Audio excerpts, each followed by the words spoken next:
BX1+. Le face-à-face. Avant cela, on va essayer de comprendre ce qui pourrait vous attendre cet été en matière de mesures sanitaires, sur les voyages, sur les quarantaines, sur le moment où le pass vaccinal sera possible, première, deuxième dose, 2 semaines après la deuxième dose, et aussi sur le financement des tests PCR et sur les fameuses bulles qui sont également au programme de ce débat qu'on va avoir avec Yves Copiters, qui est professeur de santé publique à l'Université libre de Bruxelles. Yves Van Latem, qu'on présente encore, allez on le présente encore, qui est porte-parole de la plateforme interfédérale Covid-19, et puis François Perle, qui est le directeur du pôle acteur social et citoyen de Solidaris, anciennement les mutualités socialistes. On va peut-être d'abord replanter le décor d'un débat qui a eu lieu ces derniers jours entre les experts d'un côté et les membres du comité de concertation de l'autre. Vanessa Lullier, c'est le débat sur la fameuse bulle sociale. Oui, tout a commencé par une déclaration de la ministre de l'Intérieur, Annelies Verlieden, ce week-end. Elle parlait d'un élargissement de la bulle de contact rapproché pour le 9 juin. Alors actuellement, vous le savez Fabrice, vous pouvez recevoir 2 personnes à l'intérieur sans geste barrière de manière simultanée, à condition qu'elles fassent partie du même ménage. Alors dès le 9 juin, la ministre évoquait la possibilité de recevoir 4 personnes qui pourraient changer à chaque fois. Alors directement, les experts, et notamment Mark Van Ranst ou Erika Vlieg, ont tiré la sonnette d'alarme. Pour eux, il serait dangereux de donner ce signal à la population. Si les chiffres vont dans le bon sens actuellement, ils ne sont pas non plus des meilleurs, et il ne faudrait pas se retrouver avec une hausse des contaminations alors que seul un adulte sur 2 a déjà reçu une dose de vaccin. Pour eux, il faudrait donc attendre encore quelques semaines et surtout rappeler l'importance des gestes barrières. La bise, ce n'est donc pas pour tout de suite. Oui, je vais peut-être donner la parole à Yves Copiters pour commencer. Si j'ai bien compris les critiques des experts, c'est pas tellement le chiffre de 4 qui est un problème, c'est la possibilité qu'on puisse changer tous les jours les 4 en question, et que donc on puisse, si on côtoie une personne contaminée à un moment, que le lendemain on voit 4 personnes différentes et le surlendemain encore 4 autres, créer une chaîne de contamination. C'est ça qui vous chipote en tant qu'expert ? Oui, c'est ça le risque en effet, surtout si on est donc à l'intérieur et s'il fait mauvais, donc dans des pièces mal ventilées, ça reste vraiment le problème. Mais c'est vrai que je comprends aussi la nécessité d'élargir cette bulle à l'intérieur, qui doit être aussi proportionnelle à l'élargissement à l'extérieur, puisqu'on a la possibilité de voir plus aussi de gens à l'extérieur. Donc voilà, tout ça doit être proportionnel. Le problème, c'est qu'il faut aussi différencier les situations. Je pense qu'il y a des cours, enfin des ménages où le risque est très faible, parce qu'il y a peu de personnes à risque, etc. Et puis il y a des situations privées où le risque est plus important. Et là, je pense que c'est de nouveau à la bulle familiale privée d'évaluer les risques par rapport à des personnes qui ne seraient pas encore vaccinées ou des personnes plus fragiles. Est-ce qu'il faut faire une distinction donc, entre des règles pour les vaccinés et des règles pour les non-vaccinés ? C'est envisageable ça ? Moi, je pense qu'il faut faire une distinction entre des règles pour des personnes qui sont encore fragiles et qui sont encore à risque de formes graves, et des règles pour celles et ceux qui se sentent moins dans des situations comme ça de vulnérabilité parce qu'ils sont vaccinés ou parce que simplement ils estiment qu'ils sont à moindre risque. Donc je pense que c'est plutôt sur base de la responsabilité de tout un chacun qu'il faudrait trouver des règles un peu plus différenciées. Yves Van Latem, on a dit donc Erika Vlieg, Mark Van Ranst sont montés en créneau. Je vous ai aussi entendu exprimer de nettes réserves sur cette mesure-là. J'ai le sentiment que malgré tout que le débat il arrive un petit peu tard parce qu'il a déjà été tranché au dernier comité de concertation et a priori il n'est pas sur la table du prochain. Ça veut dire que les experts ont un peu perdu la partie et que pour une fois le monde politique ne vous a pas écouté ? Moi je pense que c'est le rôle du politique de prendre les décisions. On est tous bien d'accord là-dessus. Les experts sont, comme vous le dites, Yves l'a dit aussi il y a quelques instants, d'avis qu'on va peut-être un peu vite, au sens qu'on passe de 2 relativement restreints du même ménage à 4 qui peuvent changer sans arrêt. Et vous ajoutez à ça, puisque c'est à l'intérieur, la couche des 50 personnes dans son parc, bien sûr, dans son jardin, que l'on peut voir autant de fois que l'on veut. Ça fait finalement beaucoup de personnes que l'on peut voir. Alors je pense qu'on a raison de faire confiance à la population, qu'on ne doit pas l'infantiliser, qu'elle doit prendre ses responsabilités, comme Yves Copiters l'a dit, et faire attention à les sujets plus fragiles. Mais tout d'un coup, là, on a une bouffée d'air tellement importante qu'on a l'impression qu'on a peut-être un vent trop important. Et je pense que la crainte, c'est que cette libéralisation aussi brutale en quelques jours de temps ne pousse certaines personnes se frustrer très longtemps, comme nous tous, à faire un peu de choses Et c'est là qu'on voudrait être prudent, restreigner malgré tout certains contacts chez les personnes fragiles, Yves Kapiters l'a dit, ou avec des mesures de distance, par exemple, surtout si on n'est pas vacciné, et l'important est vraiment là. Ouais. Est-ce que vous êtes conscient que malgré tout, ça risque de ne pas être mis en cause lors du prochain comité de concertation de vendredi? Et donc, on va être avec les warnings ou les attentions des experts, mais que la décision, pour l'instant, elle semble être bel et bien prise sur cette bulle. Tout à fait. C'est une constatation. Les experts, le Games entre autres, l'a dit. On est là juste pour donner des informations et on l'a fait. Alors on espère vraiment de tout cœur que tout ça va se passer parfaitement bien, mais notre rôle s'arrête à donner des conseils. Alors, François Perle, j'ai envie d'avoir votre regard là-dessus, plutôt en termes de communication politique et de communication de santé publique. Est-ce que c'est le moment de rendre de l'initiative et de la responsabilité aux citoyens, comme le comité de concertation l'a décidé, ou est-ce que c'est dangereux ? Il faut regarder la situation avec objectivité. On est en train tout doucement de revenir à la situation de juin 2020 où, soyons clairs, il y avait plus de notion, enfin pas de notion de bulle sociale encore, avec à la fois plus d'hospitalisation, des soins intensifs un peu plus remplis et des variants qui sont plus agressifs, je vais dire. Et en contrepartie, on a la vaccination. Donc il faut faire la balance entre les deux. Seulement voilà, on le voit déjà en Angleterre, la vaccination, pourtant avec un pays qui est plus avancé en termes de vaccination que la Belgique. La vaccination ne règle pas encore tout. Il faut quand même atteindre un niveau qu'on n'a pas encore atteint pour être tout à fait à l'abri d'une... je ne vais pas parler d'une nouvelle vague parce que je crois qu'il faut être très prudent là-dessus, mais en tout cas d'une augmentation du taux de contamination qui serait suivie par une augmentation du nombre d'hospitalisations. Donc il faut savoir mettre toutes ces choses-là dans la balance et dire qu'il est peut-être un peu prématuré de dire maintenant en juin 2021 qu'il est temps pour relâcher tous les comportements sociaux, même si voilà, tout le monde est conscient que c'est un discours qui est très difficile à tenir, que tout le monde est lessivé après 6 mois, voire plus de restrictions très très difficiles et qu'on aspire qu'à une seule chose, c'est à reprendre une vie normale. Donc il ne faut pas aller trop vite, ça j'entends bien. Est-ce que malgré tout le discours de certains membres du gouvernement qui est de dire oui mais voilà, de toute façon, la bulle, ça ne marchait pas. Beaucoup de personnes ne la respectaient plus, notamment les jeunes en rigolent plus qu'autre chose. Et donc, il est préférable de dire que c'est à l'appréciation de chacun et de sortir un petit peu de ce discours soit répressif, soit parfois un petit peu paternaliste. Vous en pensez quoi ? Je pense que c'est toujours bien de vouloir faire appel à la responsabilisation des gens, mais je pense aussi qu'il faut les informer. Par exemple, informer les gens qui n'ont qu'une seule dose de vaccin, qui ne sont pas encore complètement protégés, par exemple, et de considérer qu'ils sont, de ce point de vue-là, équivalents aux personnes qui ont été complètement vaccinées. Il est clair que les personnes qui ont eu leurs 2 doses de vaccin et 15 jours depuis leur 2e dose vont gagner des libertés que les autres ne peuvent pas s'octroyer. Donc, je crois que c'est à chacun à regarder aussi par rapport à sa situation vaccinale, à ses comportements et aux personnes qu'il fréquente. Mais on a vu aussi par le passé que ce n'est pas évident à tenir comme règle, surtout, je répète, après autant de mois de restrictions. Alors, puisque François Perle vient de poser la question de la première et de la 2e dose de vaccin, je vais aller vers vous, Yves Van Latem. On a beaucoup parlé de ce pass sanitaire européen et puis d'un équivalent belge pour les grands événements de la fin de l'été.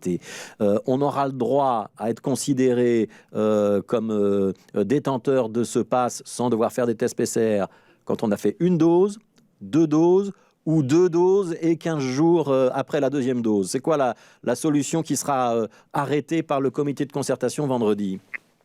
Bien écoutez, je ne veux pas trahir des secrets. Simplement, on pourra avoir tout et n'importe quoi là-dedans, puisque il n'est pas clairement établi encore si c'est 1 dose, 2 doses ou si on aura un pass à géométrie variable. C'est quelque chose qui, là aussi, chiffonne un peu les experts. Je pense que l'interlocuteur précédent a très très bien résumé les choses. On n'a pas la même protection, et entre autres sur la transmission avec 1 dose qu'avec 2 doses, même si pour soi-même, on est bien protégé sur des formes graves dans la majorité des cas.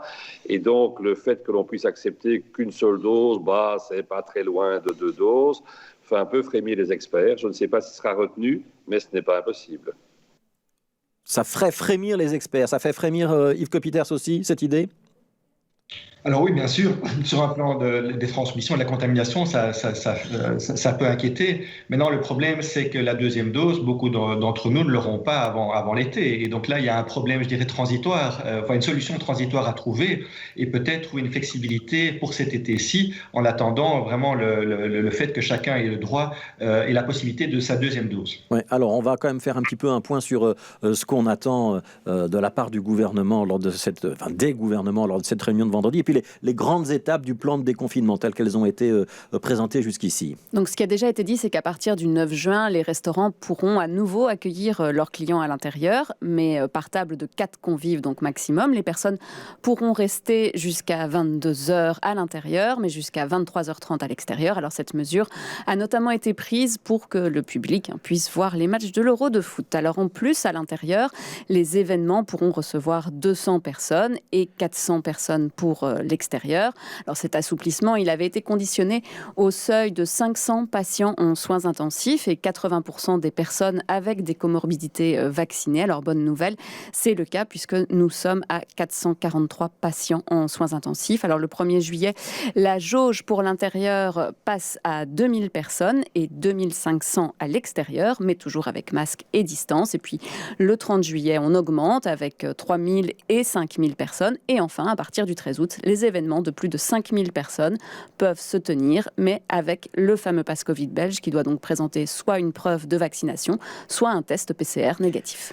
François Perle, est-ce que ce n'est pas une équation impossible de dire à l'opinion publique qu'il faut continuer à être rigoureux, respecter les gestes barrières, garder un masque, ne pas se faire la bise, éviter les rassemblements trop importants, alors que dans le même temps, on a quand même des chiffres qui sont très positifs, qu'on a une diminution réelle du nombre d'hospitalisés et qu'en plus, on sait qu'on va avoir des dizaines de milliers de personnes qui vont se retrouver dans un grand festival à la fin de l'été en Flandre et qui viendront peut-être de toute l'Europe. Et ça, je pense que c'est un peu quand on formate des mesures en fonction de certains événements en particulier, comme l'Euro ou Tomorrowland. C'est qu'on sort un peu de la santé publique pour entrer dans d'autres considérations. Je pense que d'un point de vue de la santé publique, l'affaire Tomorrowland est assez interpellante dans le sens où la Belgique est le seul pays en dehors de l'Australie et de la Nouvelle-Zélande, des pays qui ont complètement éliminé le virus, est le seul pays à s'autoriser pareille dérogation à ma connaissance. Donc, il y a Tomorrowland, il y a aussi le Grand Prix de Formule 1 de Francorchamps, il y a quelques événements quand même, il n'y a pas que Tomorrowland. Oui, mais tout ça est en Belgique, je relève, et qu'on voit que les pays avoisinants sont quand même un peu plus prudents de ce point de vue-là. Alors peut-être qu'on a raison, j'espère qu'on a raison, mais j'espère aussi qu'on n'aura pas tort. Ouais. Est-ce que Solidaris, donc votre employeur, les mutualités socialistes, vont déconseiller à leurs affiliés d'aller à Tomorrowland ou au Grand Prix de Francorchamps ? On n'est pas dans cet état d'esprit-là. Je pense que chacun est suffisamment responsable pour juger les choses. Je donne un avis en tant que, entre guillemets, connaisseur de la santé publique. On n'est pas là pour dicter la conduite de nos affiliés. On est là pour leur donner des conseils, mais je ne vais pas conseiller à quelqu'un qui est vacciné de ne pas y aller. La responsabilité au final, incombera à ceux qui auront autorisé les gens à s'y rendre. Je pense qu'à partir du moment où l'État donne un signal clair en disant allez-y, nous n'allons pas dire aux gens n'y allez pas. C'est plutôt à l'État à un moment donné de pouvoir assumer la responsabilité de ce genre d'ouverture. Ouais. Yves Van Latham, je vous ai vu réprimer un petit sourire lorsque François Perle a dit qu'il y avait des décisions qui n'avaient pas été prises uniquement en fonction de données de santé publique. Ça veut dire que vous êtes en phase avec ce qui vient d'être dit. C'est-à-dire que pour vous, Tomorrowland, c'est pas la meilleure idée, quoi. Alors, je suis à 100% en phase avec tout ce qui vient d'être dit. Si on a frémi peut-être sur quelques personnes à l'intérieur, on a été glacé par Tomorrowland et autres activités du même style, bien sûr. C'est heureusement en fin août. C'est heureusement un moment où on peut fantasmer sur et le beau temps et beaucoup de temps. Mais un brassage d'autant de dizaines, et quand je dis dizaines, pas dire de centaines de milliers de personnes qui ne viendront pas que de Belgique, mais d'un peu partout, même si elles ne viendront peut-être pas d'Inde et du Brésil, oui, ça fait peur, oui, effectivement. Ouais, je vais proposer à François Perle de couper son micro quand il n'est pas à l'antenne, parce qu'on l'entend toucher ses papiers, il a un micro sensible, visiblement.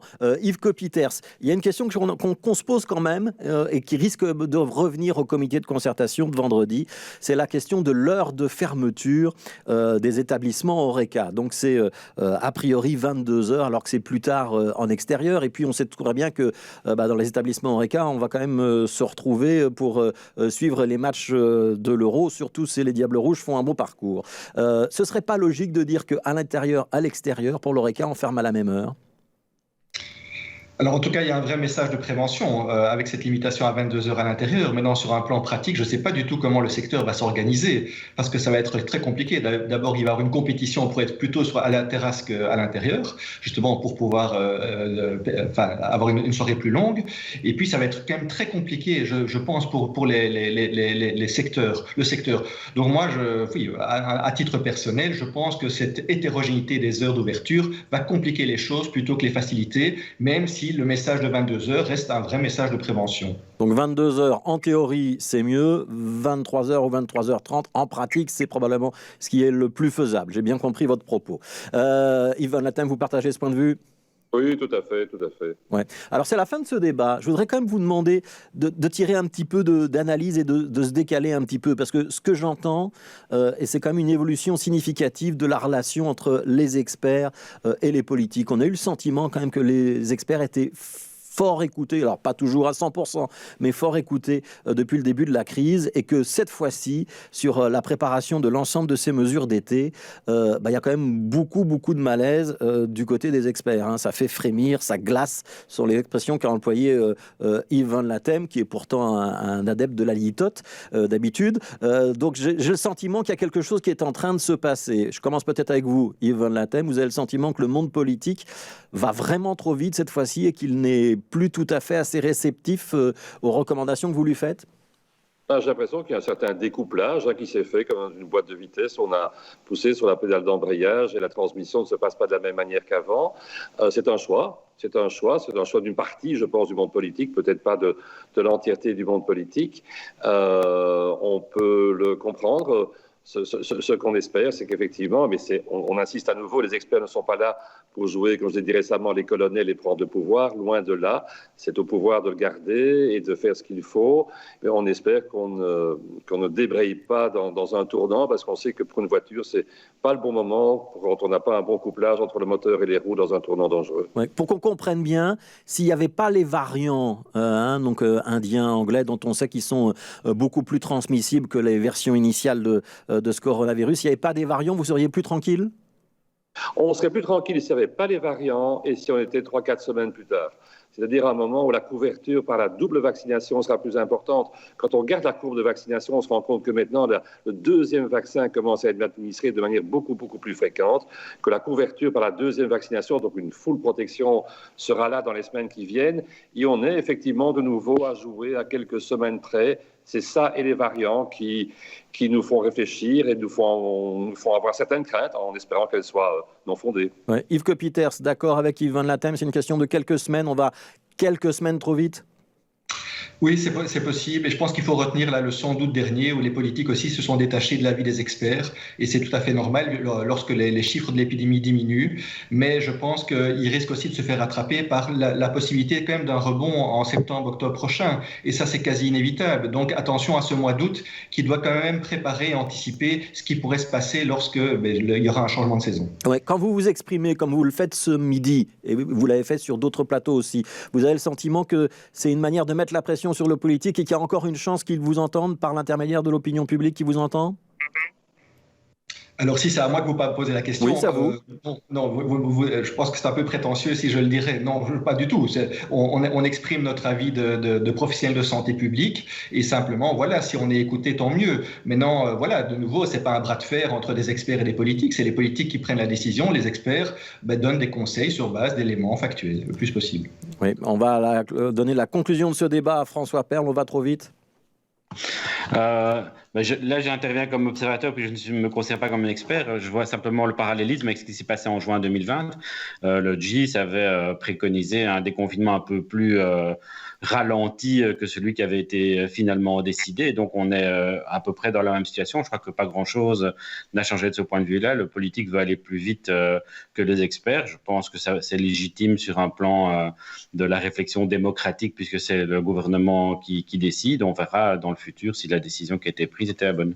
Voilà, on a entendu qu'en tout cas, tous les trois, vous aviez des craintes et que tous les trois vous gardiez la mémoire de ce qui s'était passé l'été dernier avec la crainte de revivre un petit peu la même chose à l'automne qui suit l'été. Merci beaucoup François Perle donc pour Solidaris, directeur du pôle acteurs social et citoyen, Yves Copiters, professeur de santé publique à l'école de santé publique de l'Université libre de Bruxelles, et Yves Van Latem, porte-parole de la plateforme de lutte contre la Covid-19. Merci à tous les trois.